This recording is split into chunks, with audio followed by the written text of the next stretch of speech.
Con nosotros. Claro, Nahuel Sosa, a quien ya estamos saludando. ¿Qué tal, Nahuel? Muy buen día, gracias por estar. Bueno, pero hoy hablamos de otra cosa, ¿sí? Claro. Hablamos de esta semana, de lo que significa del volantazo del gobierno. ¿Cómo lo entendés? Pero antes, había un sociólogo que se llamaba Norbert Elias que tiene un texto sobre la sociología de la espera. De Mirá. todas las situaciones cotidianas en las cuales uno tiene que esperar, sea cuando vas al médico, cuando viajas y todo lo que pasa. Así Claro, que, mira, si a interesante. alguien le interesa, Lo vamos a tomar, lo vamos a le anotar pasa como para... a mí que no me gusta esperar, puede leer O ese. podría también titularse como el largo camino de Sergio Massa hacia el Ministerio de Economía. Claro. Ministerio de Economía. Bueno, a ver, analizamos con vos entonces. ¿Qué implica, digamos, la llegada de Massa a este mega ministerio, esta mega estructura ministerial? No, a ver, me parece que a partir de la renuncia de Guzmán, el Frente de Todos arrancó en una nueva etapa, ¿no? Y que esa nueva etapa empieza a cristalizar determinados hechos que hacen que tenga elementos distintivos con lo que se venía, ¿no? Una nueva etapa que sin duda es política y económica, pero hoy yo me atrevería a decir que por ahora es más política las novedades que uno ve que económicas, ¿sí? O sea, es decir, cuando hay una nueva etapa en un proceso político, esa nueva etapa se puede dar en las dimensiones cultural, política o económica con distintas intensidades. Puede pasar que en uno de esos campos esté mucho más intensiva y en otros no tanto.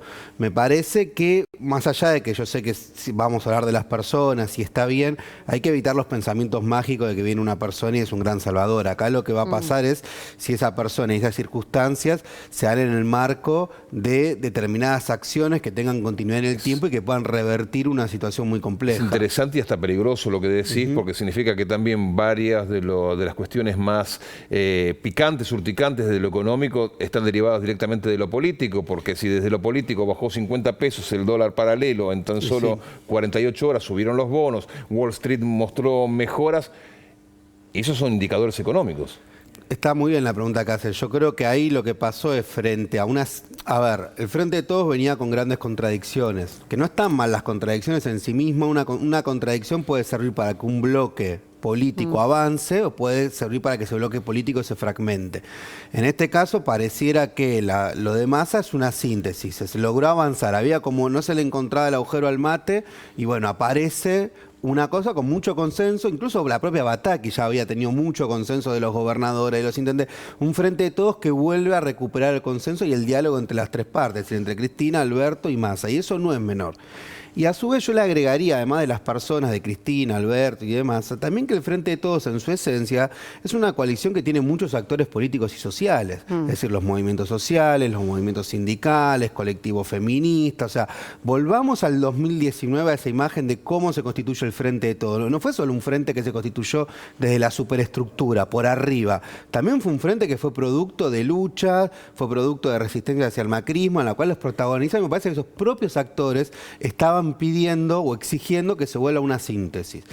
Dicho esto, me parece que hay que combinar esas variables. Por un lado, una variable en la cual Massa es una bocanada de aire fresco, en la cual puede representar determinadas tranquilidades para una situación que volvía muy caótica, pero yo creo que si esto no va acompañado de una gran movilización popular, o sea, si esto no va acompañado de que esos actores del Frente de Todos estén activos en la calle, en las distintas pujas, va a ser difícil. Digo, ahora, por ejemplo, en el Congreso en este momento hay muchas leyes que son muy importantes. Tenemos la ley con el monotributo productivo, tenemos la ley del salario básico universal, tenemos proyectos, no la ley, proyectos que se presentan. Ahora, Nahuel, esos proyectos generan tensión en el Frente de Todos. Nombraste el salario básico universal, que puede ser un punto de debate interno que siga al margen de las medidas que tome finalmente Sergio Massa. Sí, por ejemplo, el salario básico universal, que en su momento lo había planteado la UTEP, que después ahora lo recuperó Cristina en el Calafate, en el discurso. Después también ahí lo han planteado distintos dirigentes. Lo que, más allá de si les ponga salario básico universal, ingreso básico universal, la discusión es políticas distributivas de ingresos para los sectores más vulnerables. Me parece que esa es la discusión que se está dando. ¿Por qué? Porque acá pareciera que hay como una contradicción. Por un lado, el establishment llega a Massa, baja 50 pesos el dólar, ¿no? Pero a su vez venimos de un establishment que quiso dar un golpe de mercado hace apenas 2 semanas, ¿no? Y acá tenemos que ser conscientes de que hubo un intento de golpe de mercado y hace 2 semanas se estaba hablando de la posibilidad de anticipar elecciones. Porque a veces en la vorágine que nos pone la dinámica, perdemos dimensiones, que hace 2 semanas había dirigentes importantes de la oposición, no expresiones marginales, hablando de que se anticipen las elecciones, hablando de juicio político al presidente, hablando de renuncia. Y Nahuel, ¿a qué te referís vos cuando decís es necesario volver a la calle? Porque parece poco, por lo menos un poco raro pensar que por un ministro o por un megaministro, el caso de Massa con esta estructura que unificó 3 áreas, puedan salir a la calle, digamos, distintos sectores de la coalición gobernante. Entendemos lo de las distintas agrupaciones sociales porque de hecho están en la calle todas las semanas por distintos pedidos, salario universal, aumento de planes potenciar, es decir, la cantidad de altas de planes potenciar. Ahora, ¿será posible que Massa logre hasta eso, digamos, que la calle vuelva a tener en la coalición gobernante una representatividad fuerte? Lo que creo es que si lo de Massa no va acompañado de otras acciones del Frente de Todos, más allá de la buena gestión que pueda hacer. ¿Cómo cuáles, ¿no? por ejemplo? Bueno, es lo que te decía. Acá aparecen los nuevos dilemas. Claro. El Frente de Todos, de acá a las próximas elecciones, ¿qué va a hacer? ¿Va a estar en un estado de quietud o el Frente de Todos va a estar en un estado de debate de ideas, de ocupar el espacio público, de acciones callejeras? Estar a la calle lo digo en el sentido más amplio, no digo solamente en el sentido de marchas, ¿no? Digo de repolitizar. Hay que involucrar a la comunidad en el debate político. Hay un problema con la inflación. Bueno, hay que ir a discutir los monopolios. Hay que ir al Congreso a exigir que se voten determinadas leyes. Y si Juntos por el Cambio quiere votar en contra, que vote en contra. Pero en todo caso quedará expuesto que hay un sector de la sociedad. Así el Frente de Todos pierde su capacidad de activismo, de movilizar, de plantear banderas nuevas, va a ser muy difícil eso, porque acá hay que dar una disputa con una derecha que se volvió más a la derecha. Nahuel, ¿descoloca a propios y extraños el protagonismo de Massa? Digo, porque venimos con una lógica grieta, que es, desde hace mucho tiempo, Macri-Cristina, Cristina-Macri, Alberto / Cristina, Rodríguez Larreta, Macri y todos esos actores que vienen dando vuelta y un establishment que parecería ideologizado cuando en realidad no estoy tan seguro si lo es, sino por conveniencia, hacia un sector político, digamos, Juntos por el Cambio.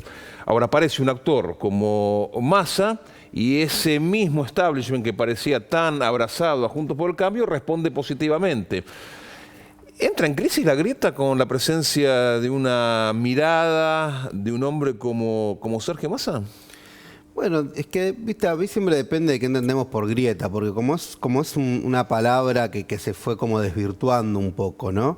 Si es en los términos más tradicionales, puede ser que sí o puede ser que no, también puede ser que se profundice. O sea, yo creo que por eso me parece más allá de pensar las personas, lo que va a ser clave cuáles son las medidas y las políticas. Desde mi punto de vista, el Frente de Todos tiene que pasar una etapa a la ofensiva, en todos los sentidos. O sea, la ofensiva política, la ofensiva en términos de medidas económicas muy constantes, que estén muy ligadas a la parte de distribución, que estén muy ligadas también, a ver, para que se entienda esta parte, en el 2019 el sentido de la unidad del Frente de Todos estaba ligado a discutir el neoliberalismo, ¿no? Y dar una vuelta de página a los 4 años de Macri.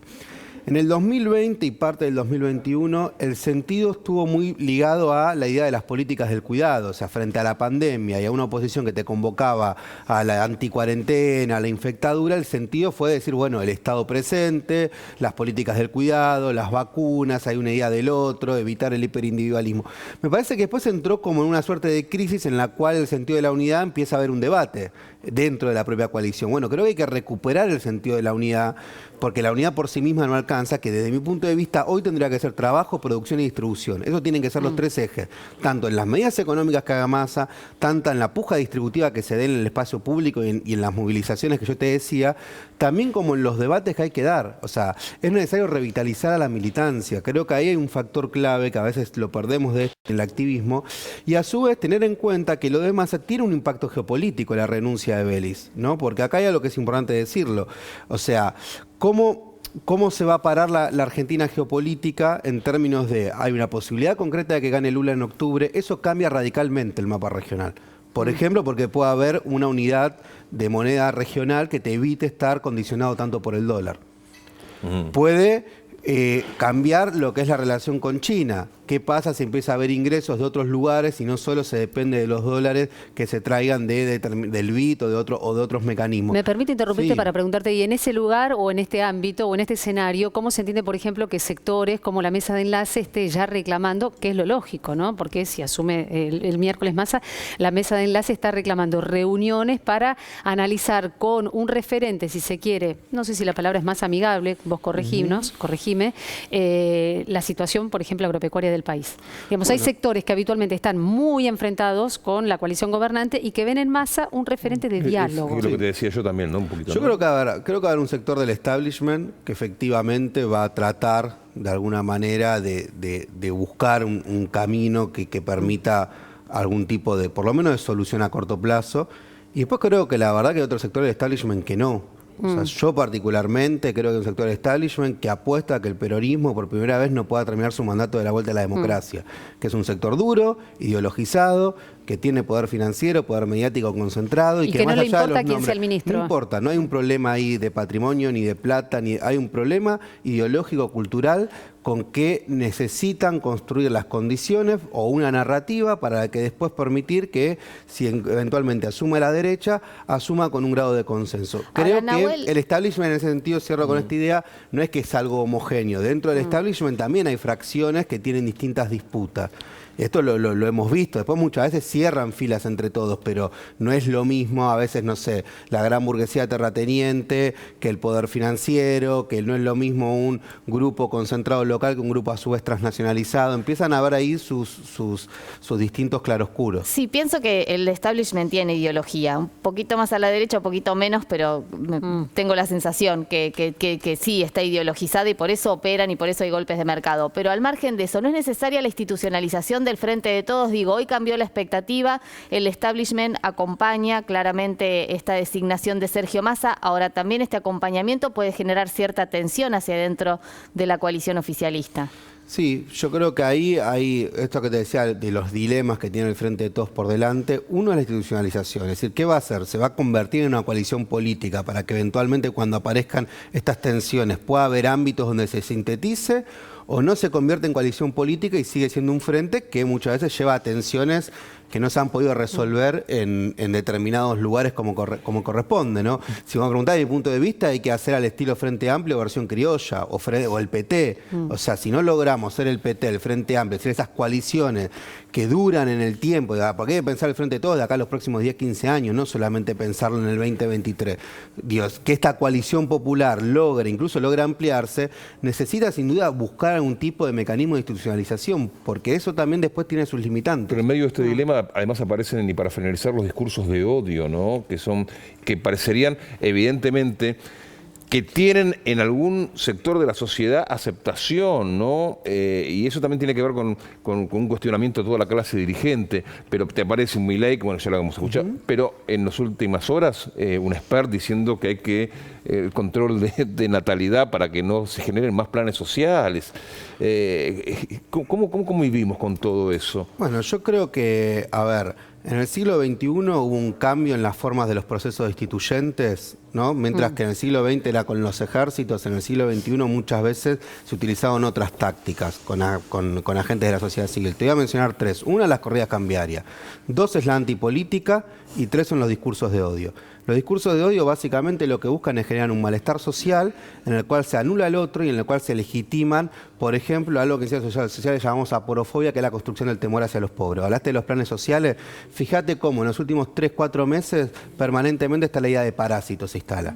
O sea, que el que cobra un plan social es un parásito. ¿Qué está haciendo eso? Eso está generando una condición social para que después, cuando se aplique una violencia, sea simbólica, física o psicológica frente a ese grupo, esté legitimada por un sector importante de la sociedad. Por eso son peligrosos los discursos de odio, por eso no hay que subestimarlo y por eso la forma de combatirlos es repolitizando.